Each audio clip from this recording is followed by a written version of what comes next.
Seigneur, merci pour tout ce que tu fais à travers ton Fils Jésus dans nos vies. Merci parce que je le sais, il n'y a pas de hasard, Seigneur, il n'y a que des rendez-vous avec toi. Tu sais tout. Et Seigneur, tu es souverain. Il n'y a rien qui t'échappe. Donne-nous seulement de te faire confiance. Donne-nous seulement de croire que tu es maître de tout. Même du hasard, Seigneur. Il n'y en a pas de hasard. Merci, Seigneur, de me fortifier à travers cette situation dans ma vie. Et fortifie peut-être quelqu'un ici dans la salle qui a besoin, Seigneur, de voir que tu es souverain également à travers toutes circonstances. Qu'il n'y a pas de hasard, Seigneur, mais que tu es là à travers l'épreuve. Et que tu t'exprimes des fois beaucoup plus même à travers l'épreuve que quand tout va bien. C'est dans le nom de Jésus que je te prie de m'accompagner à travers ce message afin que toi, tu nous parles par ton esprit et par ta parole. En Jésus. Amen. Amen. On continue donc ce qu'on avait débuté.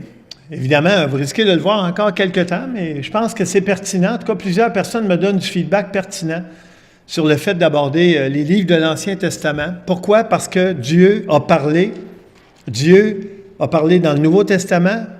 Et qu'est-ce qui se passe depuis que le Nouveau Testament est parti et est écrit? En fait, Dieu parle encore, mais il parle à travers ta vie, ma vie, d'une façon différente, évidemment. On ne peut pas le prendre comme parole de Dieu inspirée, écrite, mais Dieu s'exprime à travers son peuple. Mais on voit ici son œuvre. Donc, on avait vu le Pentateuque et on est rendu toujours dans les livres historiques. Donc, et ce qu'on fait en fait aujourd'hui, c'est la deuxième partie de 1 Samuel qu'on avait vu en janvier. En février, il y avait eu un changement à l'horaire et c'est pour ça qu'on est rendu donc à cette deuxième partie. Dans 1 Samuel, 3 personnages clés. Est-ce qu'il y en a qui les connaissent par cœur? 3 personnages clés de 1 Samuel. David, Saül et... Samuel. C'est le livre de 1 Samuel. Je ne voulais pas vous attraper, mais c'est vrai que j'ai posé la question l'autre jour à quelqu'un, si c'est trop évident, on ne le dit pas, mais c'est 1 Samuel, 1 Pierre. Qui est le personnage clé? Bien, Pierre peut-être, là. Mais Jésus, évidemment, là, mais en tout cas. 3 personnages clés, donc. Pour le bien du peuple d'Israël, Dieu a suscité Samuel, qui était le dernier juge, et également un prophète. Saül, le premier roi. J'ai fait un petit bonhomme triste, vous savez pourquoi? Ça n'a pas été une vie agréable, Saül. Ça n'a pas été un roi qui a été dans le succès. Et David, le second roi, j'ai mis un bonhomme sourire parce que l'essentiel de la vie de David est marqué par du succès. Quelques éléments clés du premier message, évidemment, il faut que je vous ramène un petit peu pour qu'on saisisse un petit peu mieux aujourd'hui aussi. La naissance miraculeuse de Samuel, dernier juge en Israël, dont la mère, Anne, était stérile et qui avait offert son fils au service de Dieu pour toute sa vie. Et Dieu a béni. Alors, un petit rappel vite. Anne n'avait pas d'enfant, elle était stérile. Elle a prié Dieu, elle dit, si tu me donnes un enfant, je te le consacre pour toute la durée de sa vie. Je n'ai jamais entendu un chrétien qui est prêt à offrir ce qu'il veut le plus d'envie à Dieu. Dieu, donne-moi ceci, et si tu me le donnes, je te le redonne au complet. C'est ça qu'elle a fait comme prière. Et non seulement Dieu lui a permis d'accoucher de Samuel, cet homme hyper important dans l'histoire d'Israël, mais en plus, par la suite, Dieu lui a donné 5 enfants. Donc, non seulement Dieu a répondu à sa prière, mais il a exaucé au-delà parce qu'il a vu son cœur à Anne et son offrande. Ensuite, toujours dans le livre de 1 Samuel, on voit l'attitude négligente du prêtre sacrificateur Élie. Il ne faut pas se tromper avec le prophète Élie, là. C'est un autre personnage qui honorait ses 2 fils plus que Dieu et qui refusa de les réprimer, c'est-à-dire de les corriger, malgré de graves péchés dont ils s'étaient rendus coupables. Les 3 mourront subitement. Alors, cet exemple-là était assez probant parce que, vous savez, on vit dans une époque où les parents n'osent plus corriger leurs enfants. Si vous ne le savez pas, c'est parce que vous ne travaillez pas avec des enfants. Mais sérieusement, là, c'est commun de voir ça aujourd'hui. Les parents n'osent plus dire non parce qu'ils ont peur de brimer l'enfant. Et un enfant qui n'apprend pas non à la maison, il va l'apprendre ailleurs. La vie est parsemée de non, est faite de non. Tu ne peux pas avoir toujours des oui, c'est pas vrai, c'est pas ça la vie. Et donc, Élie, qui ne corrigeait pas ses enfants, a payé le gros prix, et ses enfants également. Un prêtre sacrificateur qui, malgré qu'il était au service de Dieu, avait vraiment des négligences majeures dans sa vie. Également, un autre élément du premier message, donc, c'était l'attitude du peuple qui rejetait l'Éternel en voulant être comme les nations païennes autour d'eux et qui voulait avoir un roi qui les gouverne plutôt que Dieu lui-même. Ça, c'est un fait saillant du premier message.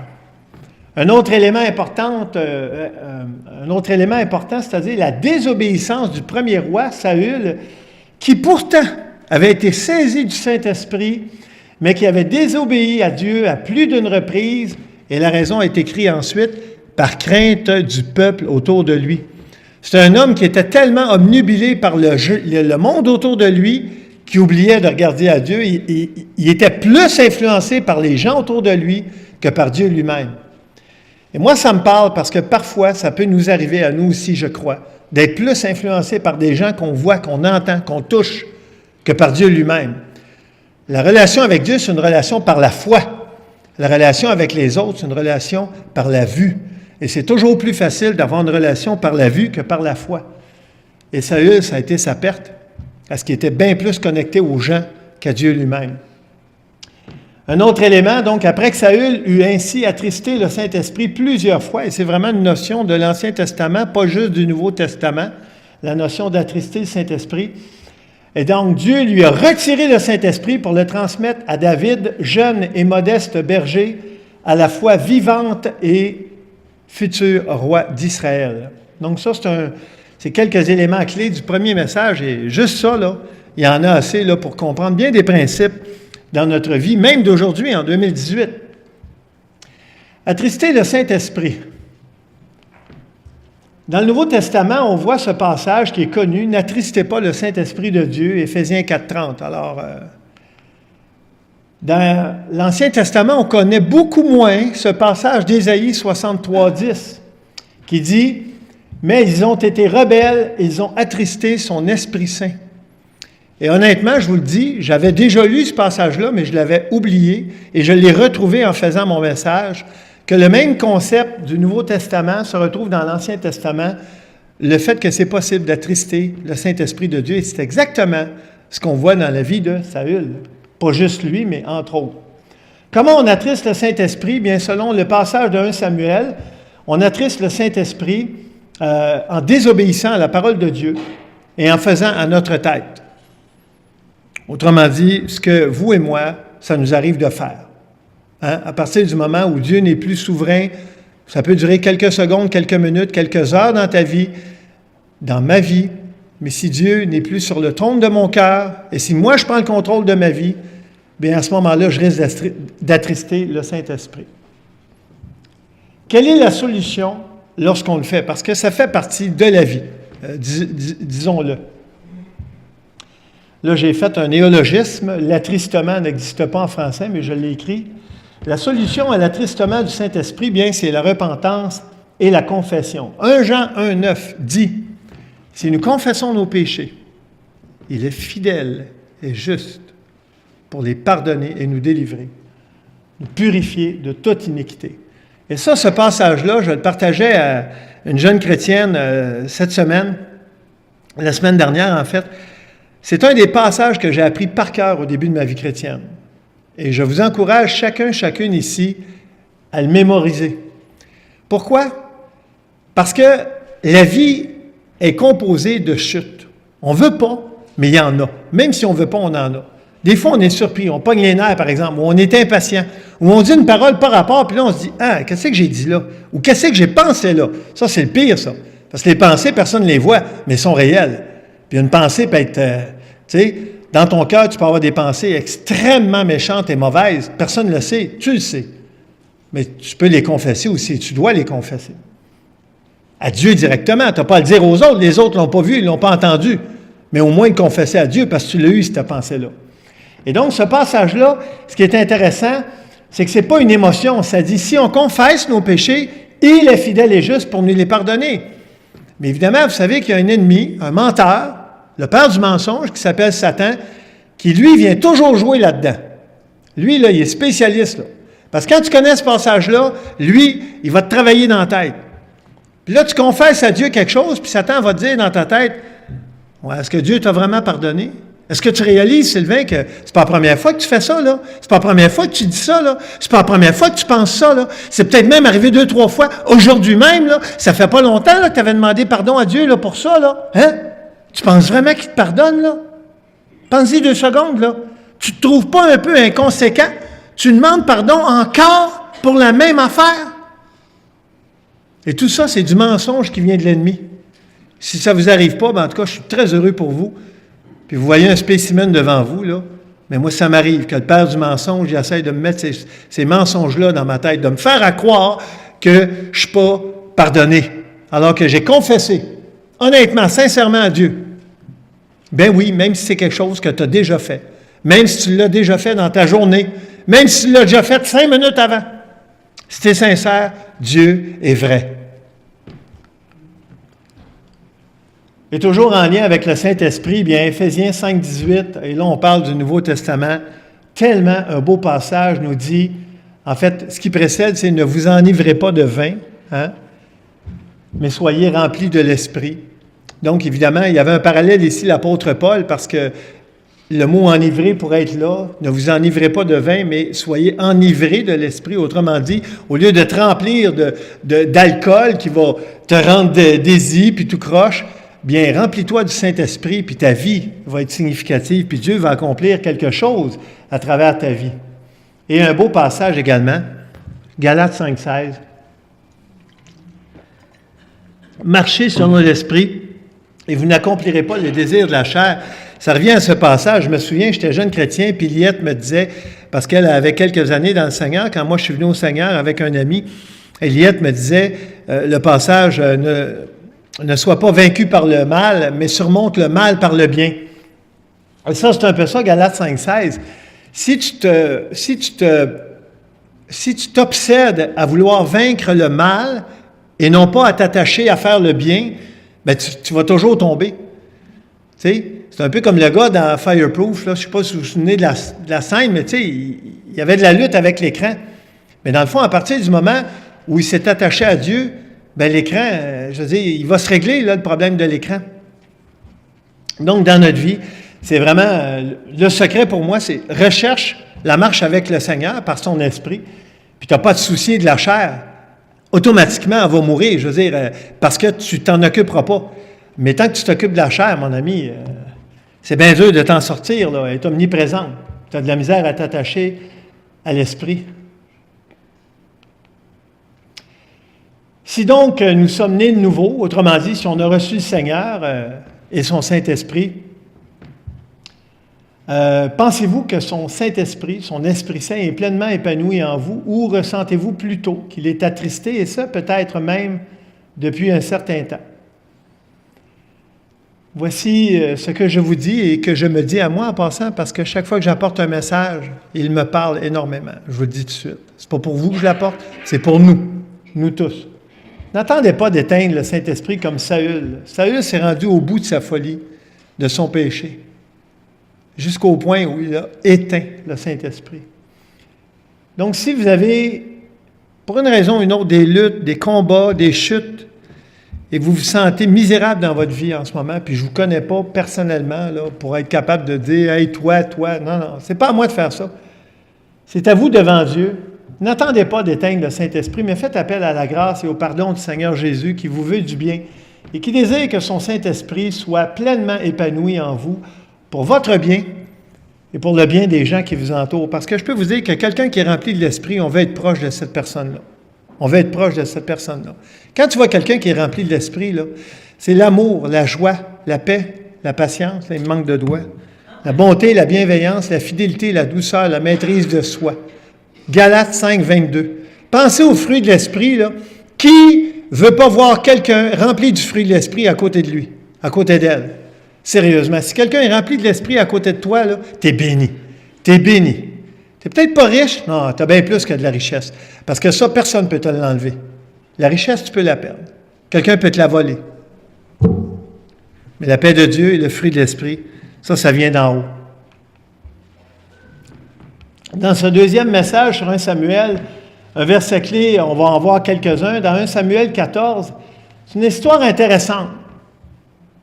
Les petites images ici vont vous montrer des militaires. Alors, vous avez un militaire à gauche, il y en a un autre un petit peu en avant de lui. En fait, ce sont deux militaires. Puis à droite, vous avez une tralée de militaires avec un hélicoptère. C'est impressionnant à droite.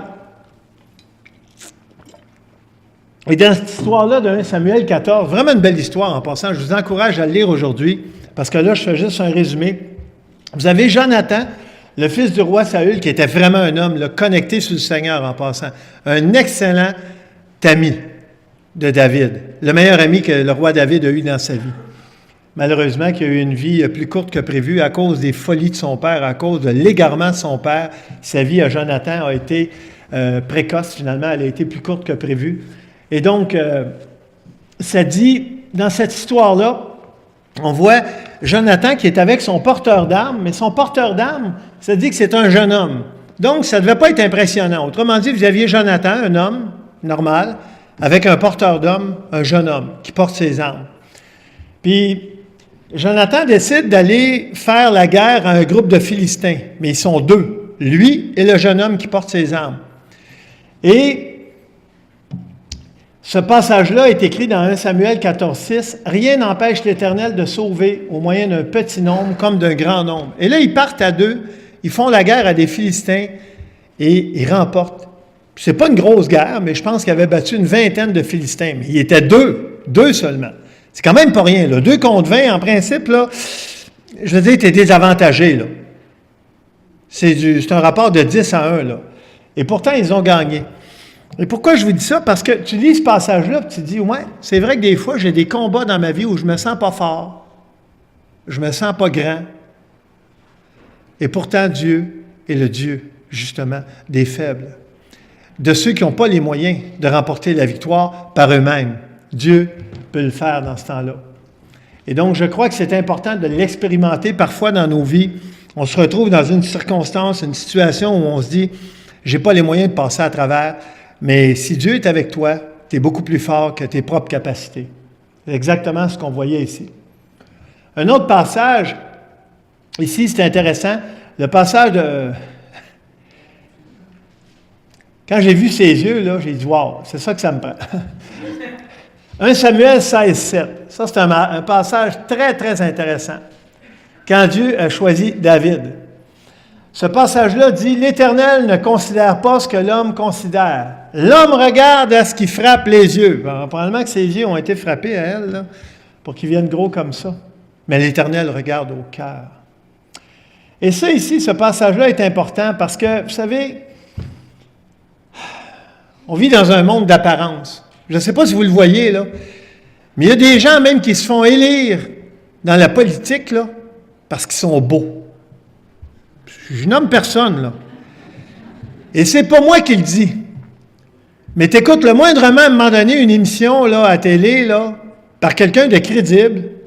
Puis effectivement, on s'aperçoit qu'il y a une espèce de courant populiste depuis quelques années en politique. Puis c'est pas juste en passant au Québec ou au Canada. C'est quelque chose qu'on voit même ailleurs dans le monde. C'est quelque chose qui est rendu commun. Quelqu'un qui a une belle face, qui dit des belles paroles, ben il va se faire élire. Puis il devient quelqu'un d'important. Pourquoi? Parce qu'il a bien passé. Il avait une belle image. Ou des paroles, en tout cas, qui ont été stimulantes pour les gens. Les gens ont aimé les paroles, puis ont dit, tiens, on va t'élire. Toi, tu dis des choses qui nous plaisent. Ça, c'est l'apparence. Ça, c'est l'apparence. Et moi, je veux nous encourager, vous et moi, à ne pas être des personnes d'apparence. Parce qu'on vit dans ce monde-là, où le beau est tellement important. Hein? S'il y a quelqu'un dans ton travail, là, je ne sais pas où vous êtes dans la vie, là, tu sais, qui est beau, qui est belle, ou quelqu'un qui est riche, hein? C'est une de nos sœurs, justement, à l'Église, qui nous partageait qu'à un moment donné, il y a du monde au travail qui avait gagné de l'argent, beaucoup d'argent, dans son milieu de travail. Puis là, tout ce monde-là là, devenait soudainement important. Wow! Pourquoi? Parce qu'il était riche. Il avait de l'argent. En tout cas, plus que la majorité des gens autour d'eux. Ne soyons pas des personnes d'apparence. C'est tellement important. Et c'est pour ça que on voit que quand Dieu choisit David, écoute, même les gens autour de lui, là, ils ne comprennent pas. Hein? David, c'était le petit frère d'une famille de 8 gars.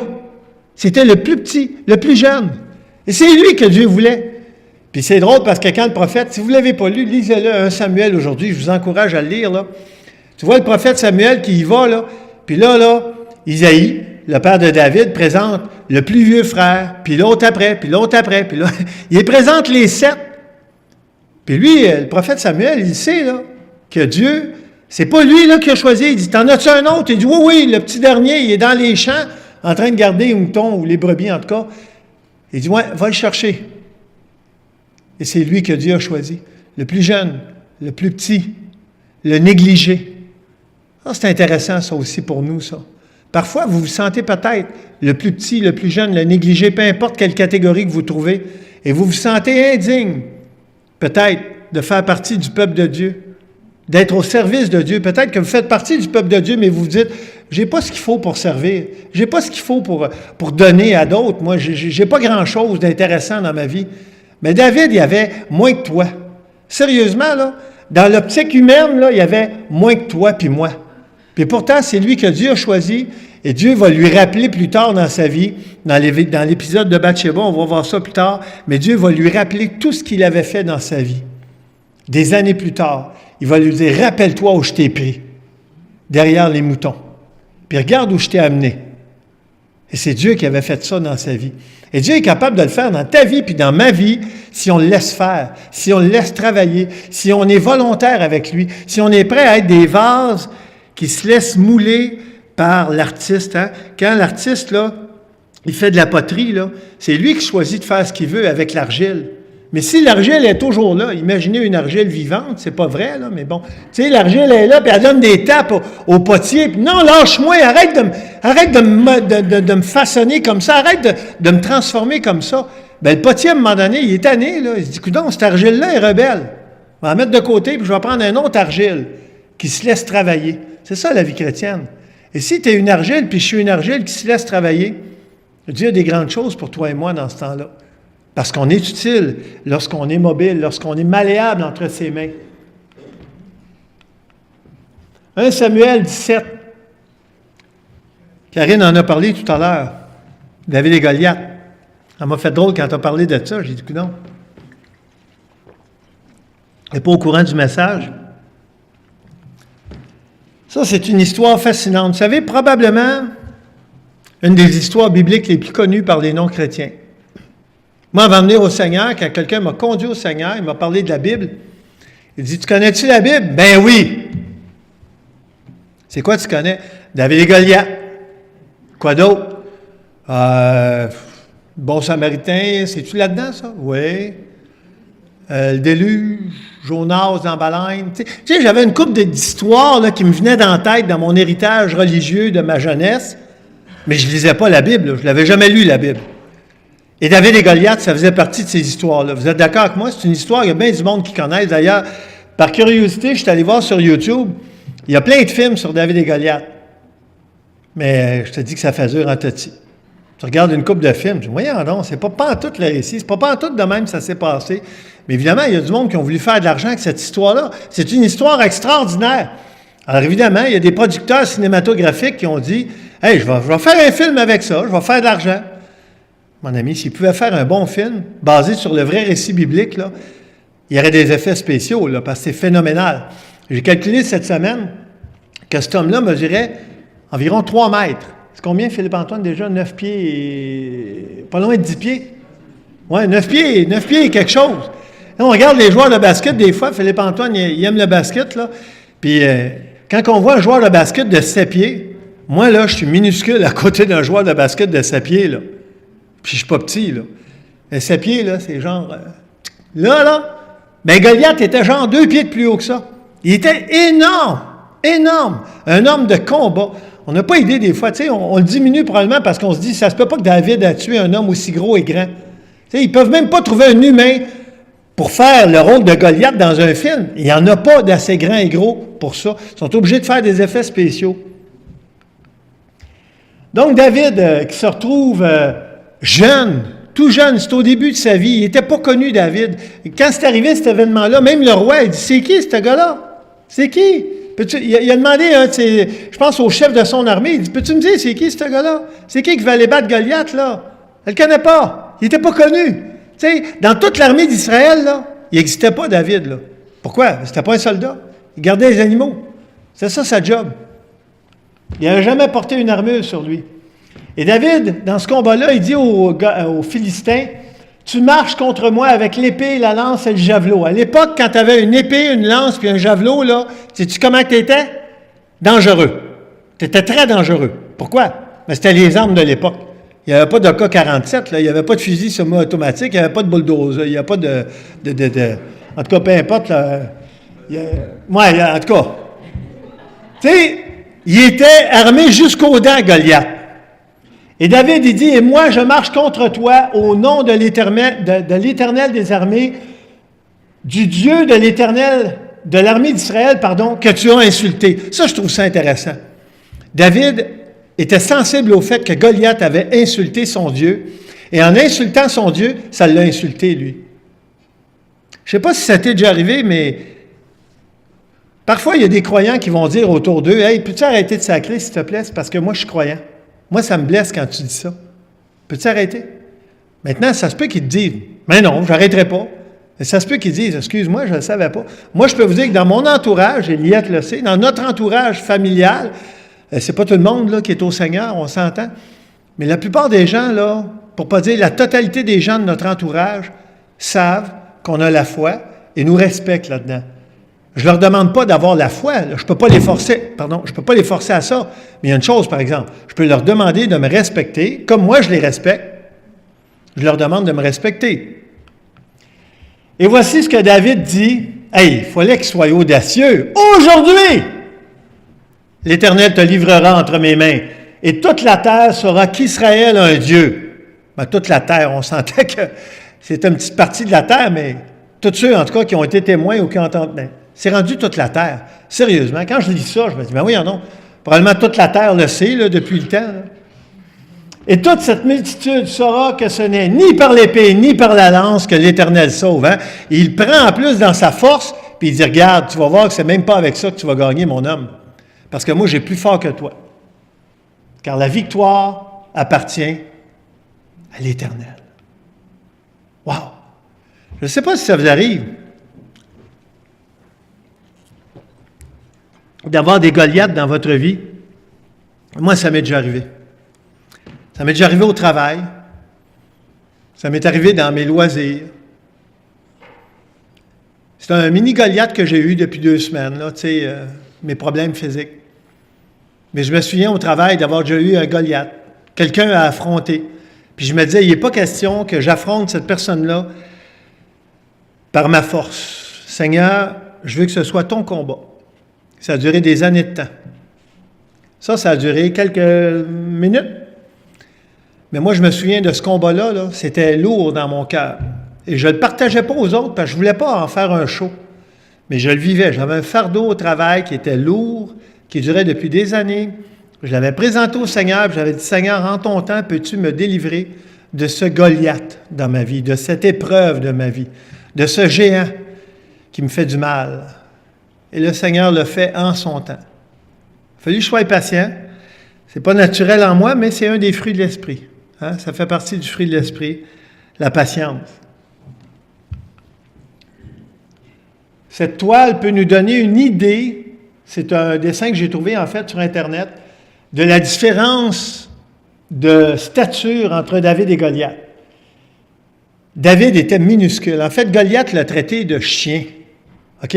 Quand Goliath l'a vu, c'était comme, voyons donc, c'est un peu comme si moi, un petit enfant, mettons, de 5-6 ans, venait vers moi pour me dire, je vais te terrasser. C'est ça que Goliath voyait devant lui. Tu sais, un homme, un jeune homme. C'est dit que David, c'est un jeune homme à son époque. Il n'était pas encore un guerrier, il n'était pas un combattant. Puis, on le voit bien, là, il n'y a pas d'armure. Il a essayé de prendre l'armure de Saül. Il n'était même pas capable de la porter. Il n'était pas capable de... Il n'y avait même pas d'épée. La suite de cette histoire-là, donc, car la victoire appartient à l'Éternel.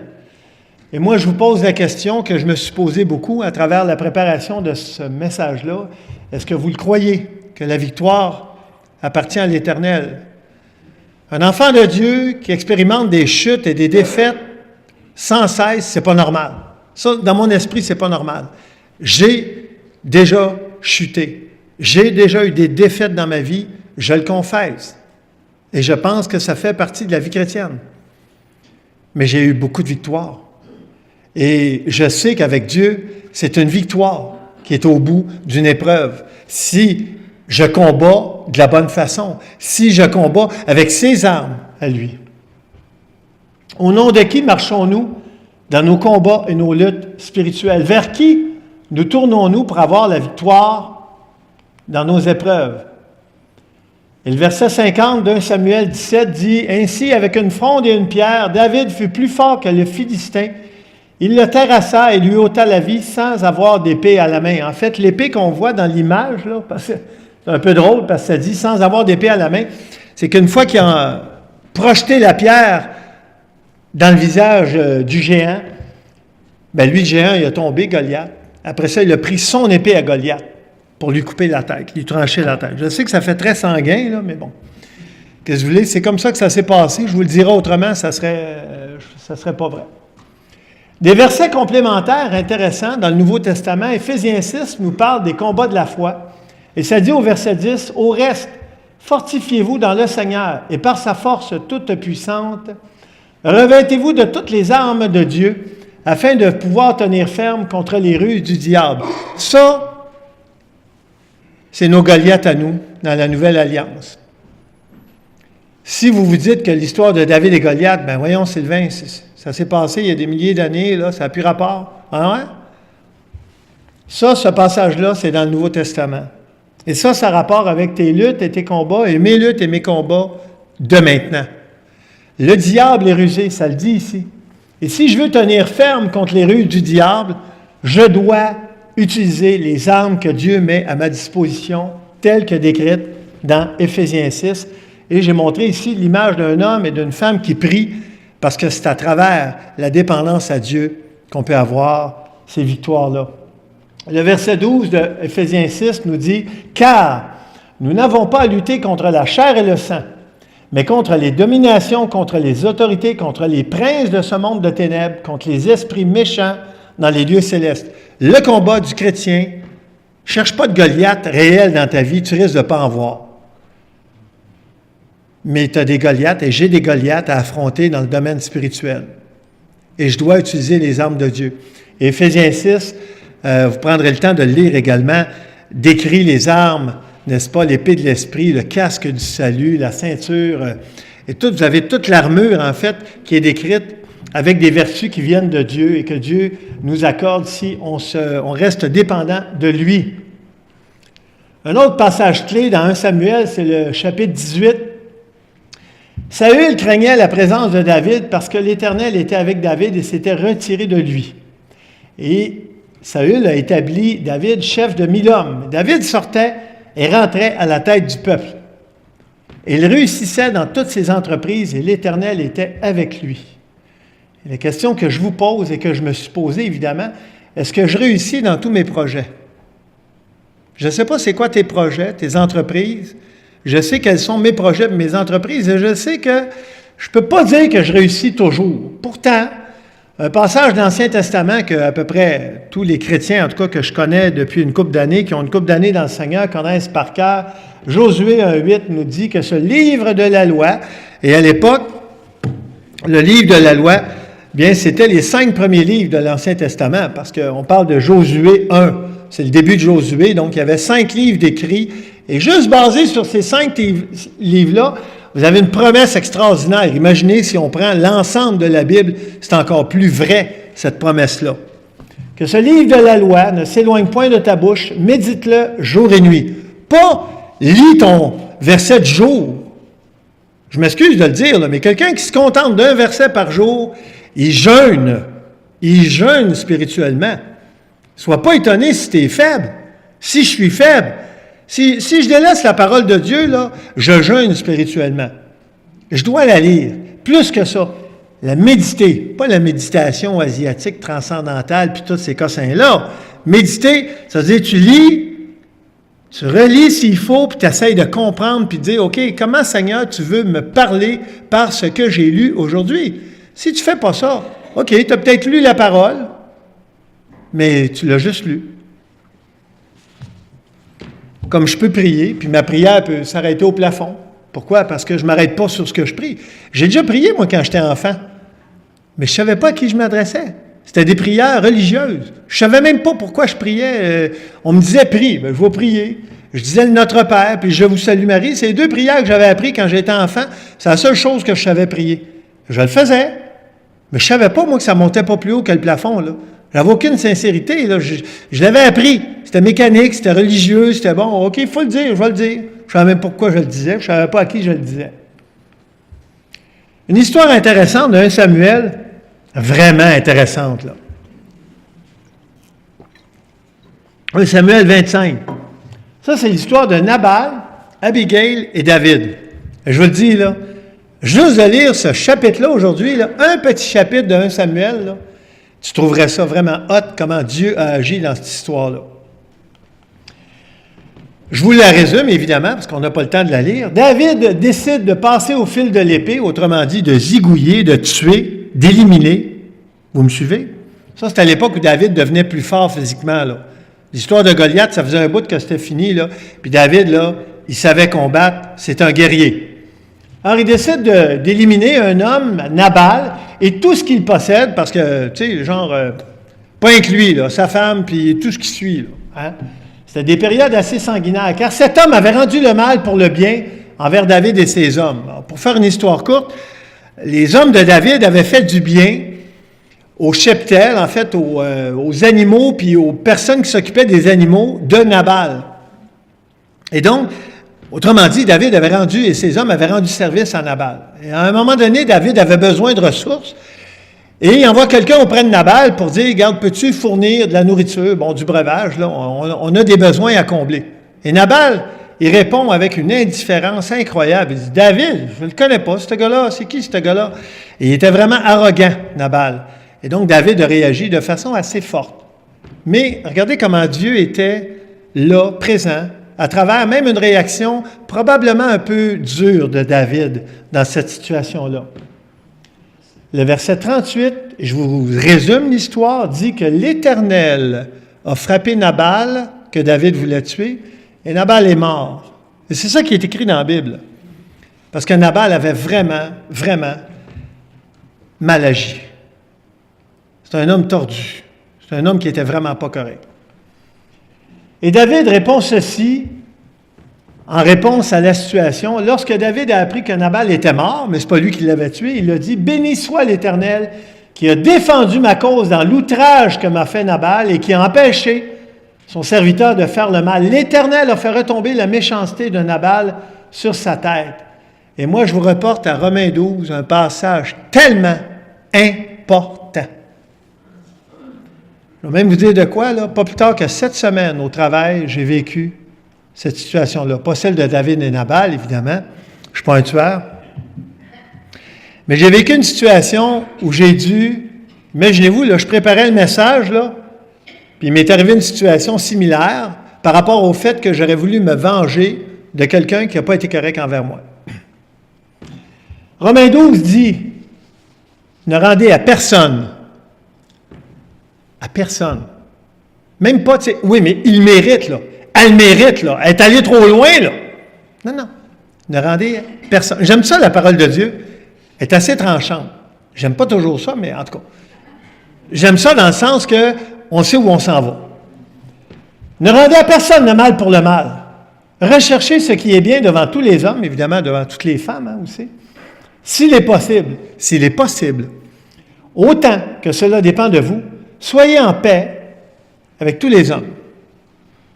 Ne vous vengez point vous-même, bien-aimés, mais laissez agir la colère, car il est écrit, « À moi la vengeance, à moi la rétribution, dit le Seigneur. » Vous savez, si on mettait juste ce passage-là en pratique, là, parce que c'est un défi, là, mettre ça en pratique, les gens autour de nous diraient, « Il n'est pas normal, elle n'est pas normale, qu'est-ce qu'elle a, elle, qu'est-ce qu'il a, lui? » Sérieusement, les gens autour de vous, là, puis autour de moi, là, ils diraient, « Mais voyons donc, comment se fait qu'il réagit comme ça? Comment se fait qu'il ne se venge pas? Comment se fait qu'il ne se défend pas? » Laisse le Seigneur agir, puis je te dis, là, moi, je l'ai fait dans ma vie, là. Il y a plusieurs années, je l'avais expérimenté au travail en lien avec le Goliath que je vous avais parlé tout à l'heure.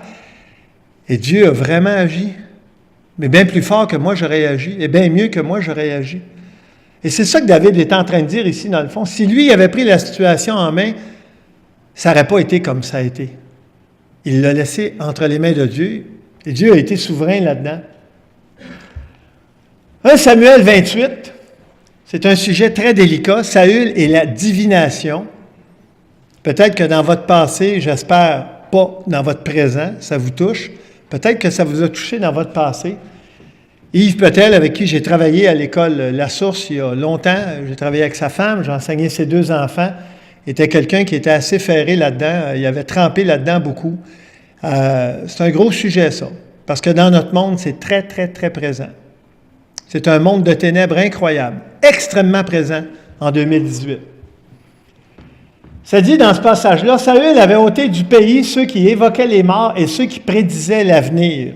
Et quand ça dit « avait ôté du pays », c'était pas « bon, tu veux-tu aller un petit peu plus loin, là, jouer là-bas, là? » Non, ôter du pays. Zigouiller.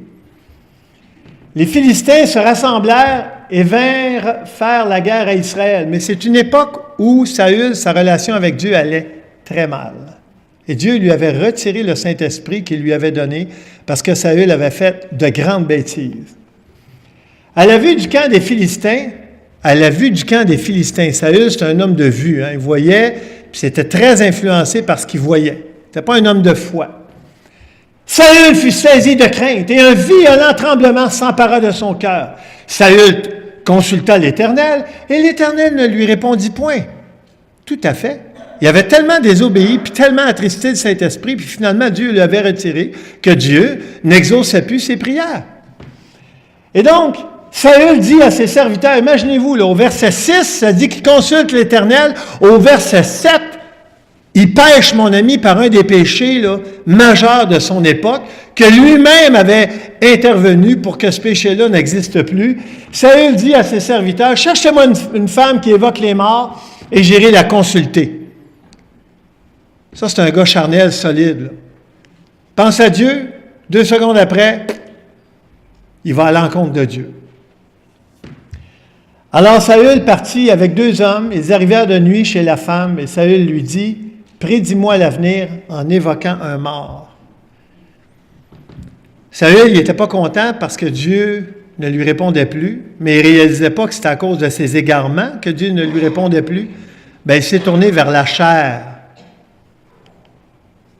Et pourtant, c'était très, très clair dans Deutéronome 18, et ça, c'est toujours valide aujourd'hui, en 2018. Deutéronome 18, 2018, non, c'est pas grave. Qu'on ne trouve chez toi personne qui exerce le métier de devin, d'astrologue, personne qui consulte ceux qui évoquent les esprits ou disent la bonne aventure, personne qui interroge les morts, car quiconque fait ces choses est en abomination à l'Éternel. Et Saül a été en abomination à l'Éternel. Je ne vous dis pas l'histoire, mais si vous lisez 1 Samuel 28, je peux vous dire qu'il a payé très cher le prix de cet égarement. Et ce qui est triste, c'est que ses enfants, ses gars, ont été aussi emportés dans cette situation-là. Et ça n'a pas été long. Il a joué avec le feu et il s'est brûlé. Dans les heures qui ont suivi, ça a été terminé. Terminé, la vie de Saül. Une vie misérable. Un homme qui avait bien commencé et qui a fini une vie en queue de poisson jusqu'à, imaginez-vous, jusqu'à pécher par un péché que lui-même avait fait interdire en Israël. Incroyable. Comment un homme charnel, parce qu'il était charnel, là, peut aller jusqu'au bout là, de sa folie. Je vous montre ce passage-là ici parce que je le trouve important. 1 Samuel 28, il est dit, malgré que le fait que David, en fait, c'est un texte, là, mais je fais référence au passage de 1 Samuel 28. Malgré le fait que David avait été oint comme futur roi du peuple d'Israël, et en dépit qu'il avait été saisi de l'esprit, David, je parle de David ici, là, pas Saül, au détriment de Saül, David craignait pour sa vie face aux menaces constantes et insistantes de Saül, même si Saül lui-même, dans ses périodes de lucidité, prophétisait à David qu'il régnerait. Ce que je veux vous dire ici, c'est que David, on va le dire là, il représente quelqu'un qui a le Saint-Esprit. Hein? Il est quelqu'un qui avait le Saint-Esprit. Mais malgré qu'il avait le Saint-Esprit, puis malgré qu'il avait eu des promesses qu'un jour il deviendrait roi, David avait aussi un cœur d'homme qui, parfois, réagissait comme un homme normal, même s'il avait le Saint-Esprit en lui. Vous allez voir pourquoi. J'ai noté les passages en rouge et les passages en bleu. C'est tous des passages avant que David devienne roi. Et ça vous montre que même s'il avait reçu une promesse, même s'il avait l'Esprit Saint en lui, ça y arrivait d'avoir peur et de réagir d'une façon qui pourrait nous sembler étrange. Parce que peut-être qu'autour de vous et peut-être dans votre propre vie, parfois, vous vous dites, voyons donc, comment ça se fait qu'un tel puis qu'une telle réagit de façon, il me semble, charnelle? Pourtant, il devrait avoir le Saint-Esprit, il devrait avoir le Saint-Esprit, mais n'oublie pas une chose, par exemple, n'oublie pas de l'appliquer à toi aussi. Je devrais avoir le Saint-Esprit, il me semble, j'ai accepté le Seigneur. J'espère que ce n'est pas un nouveau concept que je vous dis, là, le Saint-Esprit, là, la majorité d'entre vous. Hein? Je vous le dis rapidement, je vous l'ai lu rapidement. Dans 1 Samuel 19, David prit la fuite. OK? Il savait qu'un jour, il allait être roi, mais il avait peur de Saül. Un petit peu plus loin, David s'enfuit et échappa. David s'enfuit. 1 Samuel 20, il n'y a qu'un pas entre moi et la mort. Pourtant, il avait eu la promesse qu'il régnerait comme roi, puis il avait peur de mourir.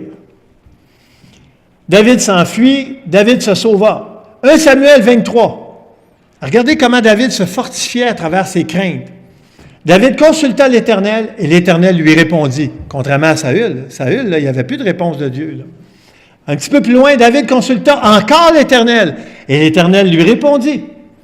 Mais toujours dans 1 Samuel 23, Saül cherchait David, toujours. Mais Dieu ne le livra pas entre ses mains. Toujours au chapitre 23, David fuyait précipitamment pour échapper à Saül. Chapitre 24, Saül dit à David, imaginez-vous, Saül qui voulait tuer David, dit à David, à travers un événement, « Je sais que tu régneras. » C'est fou! Dieu mettait quand même une parole de sens dans la tête de Saül, qui était rendu là, pratiquement fou, là, et il prophétisait qu'un roi allait être à travers David. Chapitre 26, Saül dit à David, « Tu réussiras dans tes entreprises. » Puis il voulait le tuer. Hein, ça montre l'espèce de contradiction. Et 1 Samuel 27, David dit, « Je périrai un jour par la main de Saül. » Et pourquoi je vous montre ça? Parce que ça peut vous arriver, puis ça peut m'arriver de douter des promesses de Dieu dans notre vie. Pourtant, Dieu les a faites, ces promesses-là. Mais ça peut arriver à un croyant d'avoir des doutes. David a eu des périodes où il avait peur. Et pourtant, il y avait toutes les raisons au monde pour ne pas avoir peur. Mais ça fait partie de la vie d'avoir peur. Ça fait partie de la vie de craindre la mort. Même un enfant de Dieu, tu pourrais dire, voyons non, pourquoi tu as peur de mourir? Tu es chrétien si tu t'en vas au ciel. Excuse-moi, j'ai jamais vu... c'est rare, là, tu sais, qu'on voit un chrétien, j'ai hâte de mourir, ça va être le fun, tu sais. Non, c'est pas le fun. Tu sais, la souffrance, là, puis les derniers moments, puis le fait d'être coupé des gens avec qui tu vis, là, c'est pas plaisant. Ben oui, tu as les promesses de Dieu, tu sais que tu as une place au ciel, qui est allé te préparer une place, tu as la vie éternelle, tout ça. Tu sais que tu vas ressusciter. Et je le sais. Mais on a quand même des sentiments humains. David, un roi exemplaire. Quelques petites phrases ici qui nous résument sa vie. David, un petit berger blond aux beaux yeux qui n'impressionnait personne. C'était vraiment écrit comme ça dans la Bible. Là. Blond aux beaux yeux. C'est pas moi qui l'invente. Là. Qui n'impressionnait personne, avait l'essentiel pour devenir roi d'Israël, un cœur pour Dieu. Sa dépendance au Seigneur Tout-Puissant et à sa parole l'ont conduit aux plus hautes sphères du leadership politique et spirituel auprès du peuple de Dieu. Ce roi était, et ça c'est des belles qualités à rechercher comme enfant de Dieu, humble, consacré, intègre. Et ces qualités, jointes à un courage indéfectible, ont fait de David un leader exceptionnel qui a eu un impact majeur dans toute l'histoire du peuple de Dieu et même encore aujourd'hui. L'amour de David pour l'Éternel Dieu et sa parole, la Bible, et sa vie de prière fervente représentent un modèle unique de consécration dans toutes les Écritures. Pensez-y. Ça vous est jamais arrivé d'entendre quelqu'un dire « Hey, j'ai lu les psaumes. » Beaucoup de psaumes, on le sait, viennent de David. Souvent, les gens, même s'ils ne savent pas que David est dans les autres livres avant, ils ont lu des psaumes. Hein? Je me souviens d'avoir vu des Nouveaux Testaments des Gédéons. avec les psaumes au début, ou à la fin, en tout cas, peu importe. Tu as le Nouveau Testament, des fois les psaumes, avec le Nouveau Testament. Et les gens connaissent ça, mais des fois, ils n'allument pas que c'est David. Combien de fois on a été fortifiés par des récits de David, un homme que Dieu a béni incroyablement et qui nous bénit encore aujourd'hui par ses Écritures. Des références au Nouveau Testament, dans le Nouveau Testament, 1 Samuel 2,10, très intéressant, nous dit « L'Éternel jugera les extrémités de la terre, il donnera la puissance à son roi et il relèvera la force de son oint. » Qui a écrit ça? Anne. 1 Samuel 2. Et c'est un passage étonnant parce que ça concerne le oint de Dieu, le Messie qui est Jésus. Parce que, regardez bien ce qu'elle dit, il donnera de la puissance à son roi. Et savez-vous quoi? C'était pas l'époque des rois, là. Il n'y avait pas de roi en Israël encore à ce moment-là. Et Anne a prophétisé, celle qui était stérile, là, puis qui a été la mère de Samuel, elle a prophétisé sur Jésus. Incroyable, incroyable. Belle histoire, je vous recommande de le lire aujourd'hui, 1 Samuel 2. Ce texte provient d'un cantique d'une femme très ordinaire. C'est une femme ordinaire, Anne, que Dieu avait rendue stérile afin de démontrer ensuite sa grande puissance dans sa vie. Une femme de foi, forte dans le Seigneur. Ceux qui disent qu'il n'y a pas de place pour les femmes dans la Bible, c'est parce qu'ils n'ont pas lu la Bible. Juste ce récit-là, là, je te dis, là, ça va faire ta journée. Qui est le roi de Dieu, son oint à qui il va donner sa puissance pour juger les extrémités de la terre? Évidemment, c'est Christ. Rappelons-nous qu'au moment où ces lignes ont été écrites, il n'y avait pas encore de roi en Israël. Clin d'œil au Nouveau Testament. On va voir ces 4 thèmes théologiques majeurs des 2 livres de Samuel au prochain message, parce que vous comprenez que là, on a terminé le livre de 1 Samuel. Et si vous ne l'avez jamais lu, je vais vous encourager à le lire aujourd'hui. Je l'ai relu encore cette semaine en prévision de mon message, même si j'avais préparé mon message pour le mois de février. C'est plusieurs chapitres, ça se lit bien. Il y a des éléments du message qui vont vous revenir. Et ce qui est important, c'est de demander, Seigneur, parle-moi. Je lis ta parole, là, je la médite, là. J'ai besoin de comprendre ce que tu veux me montrer aujourd'hui. J'ai besoin de toi, Seigneur. Prions. Seigneur, merci pour ta parole, merci pour la Bible, merci pour ces récits de l'Ancien Testament, Seigneur, qui peuvent nous servir d'exemple, d'inspiration, même si on n'est plus dans l'Ancien Testament, sous l'Ancienne Alliance, on est sous la Nouvelle Alliance, de tellement de principes qu'on peut tirer, Seigneur. Et on voit la vie de ces 3 hommes, Samuel, Saül et David, plein de principes à retirer, des bons exemples à suivre et des mauvais à ne pas suivre, Seigneur. Mais on a besoin, Père, surtout, de s'attacher à toi par Jésus et de te donner la royauté, Seigneur, dans notre cœur, parce que tu es le seul qui est digne de régner sur notre cœur. Alors, donne-nous de mettre en pratique ta parole, de ne pas être des auditeurs oublieux, et Seigneur, de t'aimer comme tu veux être aimé, en s'attachant à ta parole. C'est en Jésus qu'on te prie. Amen.